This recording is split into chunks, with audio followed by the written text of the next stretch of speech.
ng ikot. Wala na yung magsakay ka dito kay mga taga-probinsya. Pagsakay niyan, walang pera yan.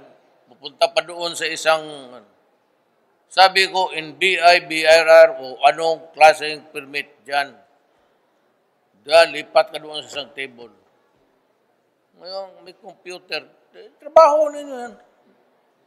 I do not want Filipinos queuing. I've been warning these offices.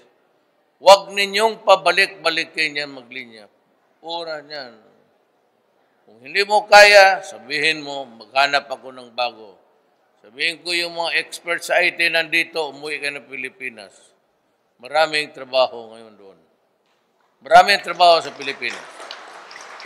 Magtanong ka lang. There are a lot of job opportunities now. Now, this is my warning to government people. Putang ina ninyo.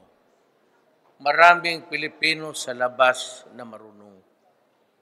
Marami dyan naglalakad ng daan, kagagraduate lang, walang mapuntahan. Hindi ako magsasakripisyo. I will not. Bakit ba ako patiisin? Pati tao. Pag hindi mo kaya, umalis ka. Kaya pag pabalik-balikin mo yung tao, alam ko na. Putang ina, ginagatasan mo yan.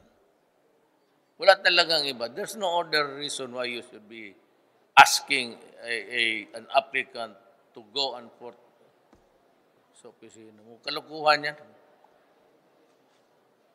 But sadly, I only have one copy.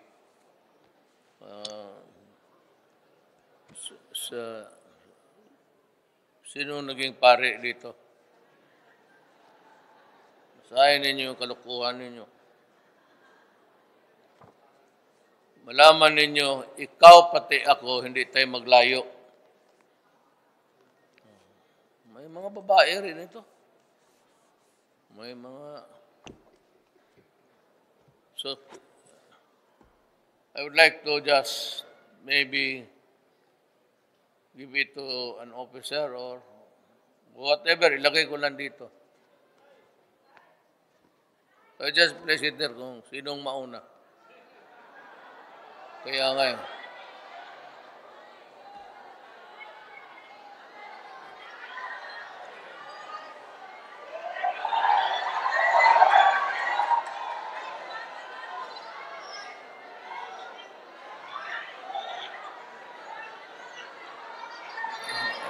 Huwag yan lalaki kay may bayad to, halik.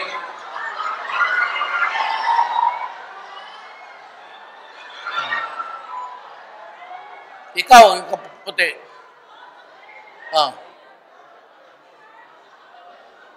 Handa ka man kaya makipaghalikan. Ano ka?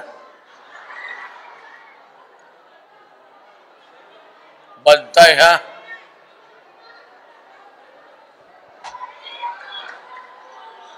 Sus, may nauna.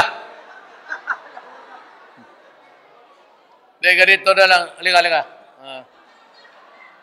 Yun ang kaputi. Alam mo, dito ka lang. Wala na bang iba?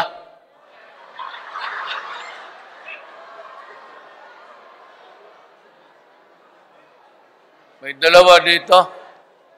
Umakyat kayo dito. Kag hindi, you share. Halika dito. Wala ka dyan.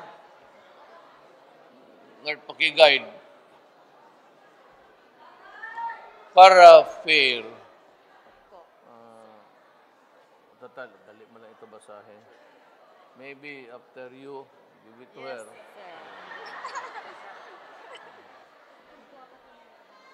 But I'll be sending your... Sige po, sir. Thank you po. So, bigay ko sa kanya. Thank you po. Sure. You can finish that in 2 nights, 1 night.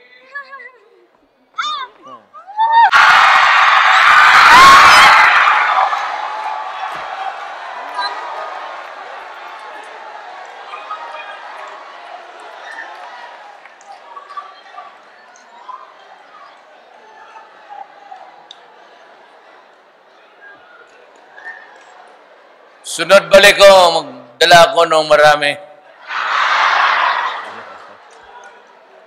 So, wag din yung dibdib yun. Paano lang Pagsaya ng mga tao, gimmick. Just do. I'm very glad to see you. And do not misconstrue that as there's nothing in it except that I want to be close to my fellow men and my countrymen. Maraming salamat po.